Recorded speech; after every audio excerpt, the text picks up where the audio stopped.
بسم اللہ الرحمن الرحیم۔ حیا کا درس بچپن سے ملتا ہے۔ انگریز کا کمال یہ تھا وہ بچپن سے آپ کے بچوں پہ کام کرتا ہے۔ ہم کیا کرتے ہیں جب بندے بڑے ہو جاتے ہیں پھر مجلس میں آ کے سمجھاتے ہیں۔ ایک مومن میں 7-8 سال سے اس کے گھر جا رہا تھا، ہر مجلس میں حجاب پہ پڑھتا تھا۔ کوئی 8-9 سال کے بعد اس کی بیوی نے حجاب کرنا شروع کیا۔ اتنی محنت کرنی پڑتی 8-9 سال، لیکن انگریز بڑا آسانی سے بچپن میں بچی کو حیا آتا ہی بچپن سے نا، ویلیوز آتی ہی بچپن سے۔ بچپنا بڑا اہم، اس پہ کل گفتگو کروں گا کہ بچپنا اگر بگڑ جائے تو جوانی بگڑ جاتی ہے۔ ایک مومن متقی نظریاتی مومن میں لگے تھے، مولانا آپ صحیح کہہ رہے تھے۔ میں نے کہا وہ کیسے؟ کہا مولانا جو چیزیں بچپن والی ہوتی ہیں نا وہ بڑی پسند آتی ہیں۔ تو ایک بندے کا بچپنا کسی لاہور کی پتلی سی گلیوں میں گزرا ہو اور جوانی میں انگلینڈ بھی چلا جائے، 20 سال کے بعد بھی اسی گلی میں اس کو مزہ آئے گا۔ وہ بچپن گزرا ہے نا، اگلا بندہ کہ یہ گندگی تجھے اچھی لگ رہی ہے؟ کہ بچپنا یہاں گزرا ہے، کھیلا کرتے تھے، ہاں کائٹ اڑایا کرتے تھے، بچپنا یہاں گزرا ہے۔ تو میں نے کہا وہ کیسے؟ کہ مولانا آج بھی جب بچپن کے گانے کانوں سے ٹکراتے ہیں نا اچھے لگتے ہیں۔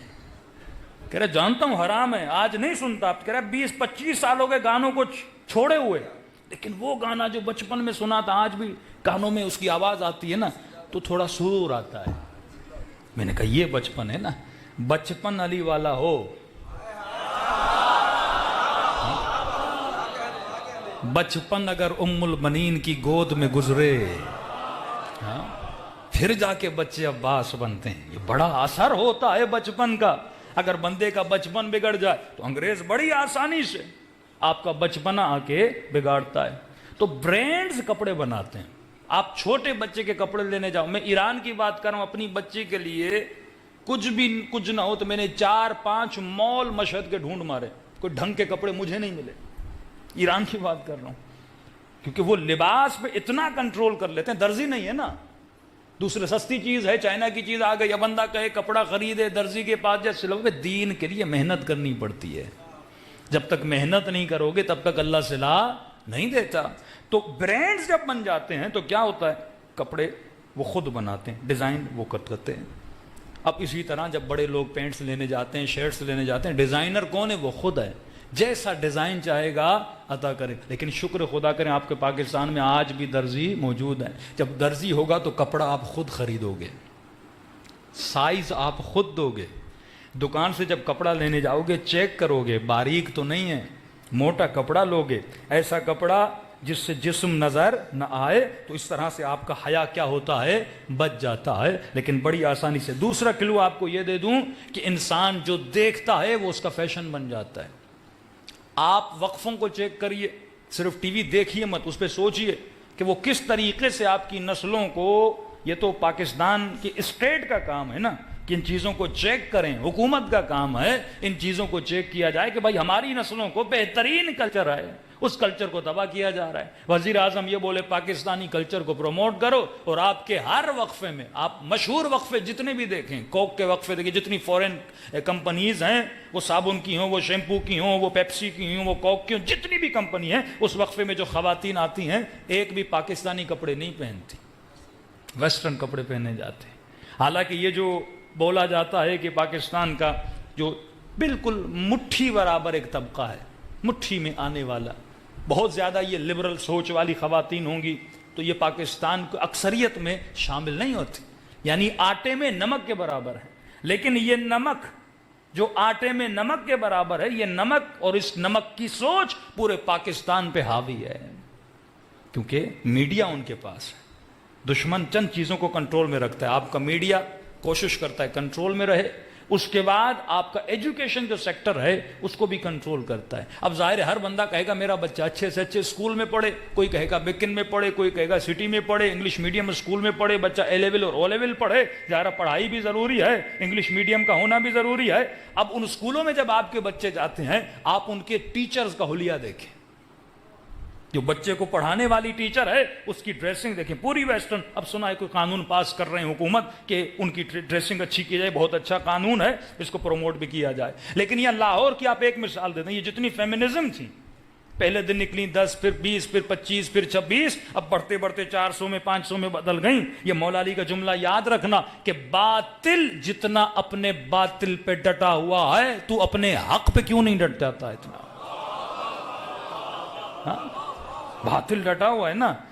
مثلا ایک مندر کو آگ لگتی ہے, پورے سوشل میڈیا پہ ایک پریشر بلڈ کیا جاتا ہے, یا کوئی ایسا انسیڈنٹ ہوتا ہے کسی واہیات خاتون کے ساتھ اور اس کو اتنا بڑھا چڑھا کر پیش کیا جاتا ہے کہ گورنمنٹ پریشر میں آ جاتی ہے. اس وقت سب سے بڑی طاقت مذہبی لوگوں کو کہہ رہا ہوں, جن کے پاس اللہ نے دولت دی ہے ان کو بول رہا ہوں, سب سے زیادہ اس وقت, کیونکہ آپ کے پاس اسٹیٹ نہیں ہے, آپ کے پاس پاور نہیں ہے, آپ کے پاس حکومت نہیں ہے, آپ قانون بنا نہیں سکتے, آپ الہی ولایت کو نافذ کرنے میں بالکل یعنی ناکامی کی حد تک ہیں. اب مجھے کیا کرنا پڑے گا؟ آپ جب تک پریشر بلڈ نہیں کرو گے جس طرح وہ کرتے ہیں, مثلا یہاں پہ بے دین لبرل سوچ کی خواتین, مثلا یہی قانون پنجاب میں بھی یا یہاں کے ایجوکیشن سیکٹر میں کہ جینز نہ پہنی جائے, ٹائٹ کپڑے نہ پہنے جائیں.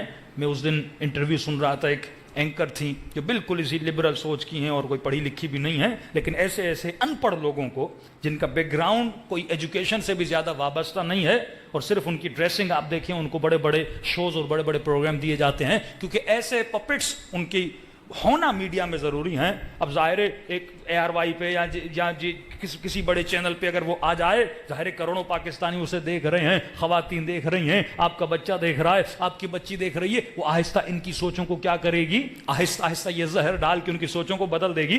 اور یہی لوگ پھر پریشر بلڈ کرتے ہیں, پھر حکمران اسی پریشر میں آ کے اچھے قوانین کو بھی کیا کر دیتے ہیں؟ منسوخ کر دیتے ہیں. آپ کو یاد ہوگا نا, یہ سندھ اسمبلی تھی یا نیشنل اسمبلی کے, ایک ہندو نے کہا بھائی میں قرارداد لایا ہوں کہ پاکستان میں شراب کو بین کیا جائے. ایک ہندو, ایک کرسچن یہ بولے کہ میں کہتا ہوں شراب. اس نے کیوں کہا؟ یہ مسلمانوں کو ذلیل کرنے کے لیے اس نے کہا. ان کے ہاں تو حلال ہے نا, لیکن اسے پتا تھا میری قرارداد لانے سے پاس تو ہونی نہیں ہے. اسے پتا تھا, تو اس نے ذلیل کرنے کے لیے, ان کو اپنا چہرہ دکھانے کے لیے, تم ہمیں بولتے ہو ہم شراب پیتے ہیں لیکن تو خود شرابی ہے اور اس قانون کو کبھی پاس ہونے ہی نہیں دے گا. یہ ذلیل کرنے کے لیے اسے قوانین لائے جاتے ہیں. تو جب تک آپ پریشر بلڈ نہیں کرو گے, پریشر کون بلڈ کرے گا؟ وہ جوان جو میڈیا میں ماہر ہیں. مثلا اگر وہ اوریانی پھیلا رہی ہے, وہ بے حیائی پھیلا رہی ہے, تو حجاب کی کمپین چلا, سوشل میڈیا پہ حجاب کی کمپین چلا, 4 اہل سنت کو ملا لے, 4 جماعت اسلامی والوں کو ملا لے, اور اتنی اس ملک میں حجاب کی حمایت میں جلوس نکال. اگر 50,000 خواتین حجاب کی حمایت میں نکلیں, ہونا تو یہ چاہیے نا کہ 40 حسینی میں زینب کی چادر کی حفاظت والی خواتین, ہاں ایک ایسا خواتین کا جلوس نکلے, بینرز چادر کی حمایت میں ہونے چاہیے. ہاں ہم ان جلوسوں سے بہت آؤٹ پٹ لے سکتے ہیں, لیکن آؤٹ پٹ ہم نہیں لیتے, صرف ماتم کر کے ہم چلے جاتے ہیں. ایک ریکارڈ آتا ہے بھائی 10 لاکھ لوگ آئے, لیکن تم جو یزیدی سوچ, جو دجالی سوچ, یہ اٹیک ہے یزیدی سوچوں کا کہ مثلی لا یبایع مثل یزید. یزیدیت یہی ہے کہ حجاب کے خلاف بولا جائے, یزیدیت یہی ہے کہ فیمنزم اس ملک میں بڑھایا جائے. یہ یزیدیت کا چہرہ ہے کہ سیدہ زینب روتی نہیں پوری زندگی, صرف ایک چادر مانگتی رہے. ہاں امام سجاد 40 سال اس چادر کے لیے روتے رہے نا. تو اگر اسی چیز کو پریشر بلڈ کریں گے میڈیا کے ذریعے سے, تو آپ اس ملک کے قوانین کو بھی نافذ کروا سکتے ہیں. تعداد آپ کی بھی کم نہیں, اور دیندار اہل سنت کی بھی تعداد کم نہیں. صلوات پڑھے محمد و آل محمد. مولا فرماتے ہیں علی کا چاہنے والا ہمیشہ حالت وضو میں رہتا ہے. ہاں یہ شرط دخول ولایت. اب لباس پاک کر لیا, کپڑے پاک کر لیے, تیسری شرط یہ ہے کہ ہمیشہ اہل بیت کا چاہنے والا جو ولائی ہے وہ حالت وضو میں رہتا ہے. الوضوء نور, وضو کیا ہے؟ نور ہے. خود کو نورانی بنا وضو کے ذریعے. آیت اللہ بہجت ایک بوڑھے کو دور سے بولا, مجمع اتنا کا اس بوڑھے کو بولا, ملے, اس کے ماتھے کا بوسہ لیا, اسے دعا دی, بوڑھا چلا گیا. آغا بہجت کو بولا اس بوڑھے کو آپ نے کیوں بلایا؟ اتنا مجمع تھا. کہا مجھے اس کے چہرے سے نور نظر آ رہا تھا. جب دوڑے دوڑے بوڑھے کے پاس گئے, بتاؤ تو صحیح تو کیا کرتا ہے تیرے چہرے سے؟ تہجد پڑھتا ہے, کیا کرتا ہے؟ اس نے کوئی خاص عمل نہیں کرتا, لیکن ایک عمل ضرور کرتا ہوں, ہمیشہ حالت وضو میں رہتا ہوں, ہمیشہ دائم وضو رہتا ہوں. اور بھائی میرے نزدیک ہے کہ کورونا کا بھی سب سے بڑا علاج وضو ہے. اب آپ تھوڑی تھوڑی دیر میں سینیٹائز کرتے ہیں ہاتھوں کو. اب اس کے بھی بڑے ڈاکٹرز نے بتائیں، ظاہر ہے الکوہول ہے، اس میں مختلف چیزیں ہیں، تو دن میں 5 مرتبہ 6 مرتبہ 10 مرتبہ بندہ ہاتھوں کو سینیٹائز کر رہا ہے. اب وائرس ہوتا کہاں؟ یا گلے میں یا ناک میں. ٹھیک ہے، اب بندہ جب بھی دن میں پورا دن وضو کے ساتھ رہے، کم از کم 5 نمازیں تو 5 وضو تو بنتے ہیں. ہاں 3-4 ایکسٹرا اور وضو بھی کر لیا کرو. تو جب وضو کرو گے تو کلی بھی بندہ کرتا ہے، اگر گلے میں ہوگا تو وہاں سے نکل آئے گا، اور بندہ ناک میں بھی پانی ڈالتا ہے، اگر یہاں پر وائرس ہوگا تو وہاں پہ نکل آئے گا. اور تمام تر ڈاکٹرز ہی بتاتے ہیں بہترین شے اگر کسی وائرس کو جراثیم کو مٹانے کے لیے ہے وہ پانی ہے. پانی بہترین چیز ہے. تو ہاتھ کبھی کھانے سے پہلے ہاتھ دھو، کھانے کے بعد ہاتھ دھو. اسلام میں اتنی تاکید کیوں ہے؟ کیونکہ سارے وائرسز مر جاتے ہیں. اب بندہ وضو کرے، نور کا نور رہے گا، چہرے میں نورانیت بھی آئے گی، اور اس کے بعد بندہ کبھی بیمار بھی نہیں ہوگا. میری تو یہی عادت ہے کہ ہمیشہ کوشش کیجیے جتنا زیادہ وضو کیا جائے. دوسرا عقیدہ بھی ہونا چاہیے، صرف ایمان نہیں عقیدہ بھی، کہ مجلس حسین میں آنے سے بیماریاں نہیں آتی، شفا ملتی ہے. جو مجھے سن رہے ہیں یا سوشل میڈیا پہ جو لوگ دیکھیں گے، اگر کوئی اس ڈر سے مجلس میں نہیں آ رہا کہ میں بیمار ہو جاؤں گا، تو سمجھ لو تیرا عقیدہ کمزور ہے. صحیح و سند روایات ہیں کہ معصوم کا فرمان ہے اگر کوئی بیمار بھی ہے اسے حسین کی مجلس شفا دیتی ہے. ہاں یہ زیارت عاشورہ کا واقعہ تو بہت مشہور ہے. تو یہ مجلسیں نور ہیں. آپ دعائے کمیل سب سے بہترین طریقہ ہے. آیت اللہ العظمہ مبشر کے پاس جب گئے تو ہم نے کہا قبلہ، انہوں نے کہا پہلی بات بیمار ہوتا وہ ہے جس نے گناہ کیا ہے. ہاں یا حتمی موت ہے تو وہ تو مرنا ہے، کسی بھی ذریعے سے اللہ بندے کو مارتا ہے. اگر موت حتمی نہیں اور بندہ بیمار ہو رہا ہے تو یہ سمجھ لے میرا کوئی نہ کوئی گناہ ہے جس کی مجھے سزا مل رہی ہے. ہمیشہ جب کوئی تکلیف ہو نا استغفار کیا کرو جتنا زیادہ. اور بہترین بیماریوں کا علاج دعائے کمیل ہے. اگر یہ ہر شب جمعہ دعائے کمیل پڑھو تاکہ اگر ہفتے میں کوئی گناہ کیا ہے آنسوؤں کے ذریعے سے ان گناہوں کی توبہ ہو جائے اور خدا تجھے کیا دے؟ شفا عطا کرے. تو فرمایا الوضوء نور، وضو چہرے کو نورانی بناتا ہے.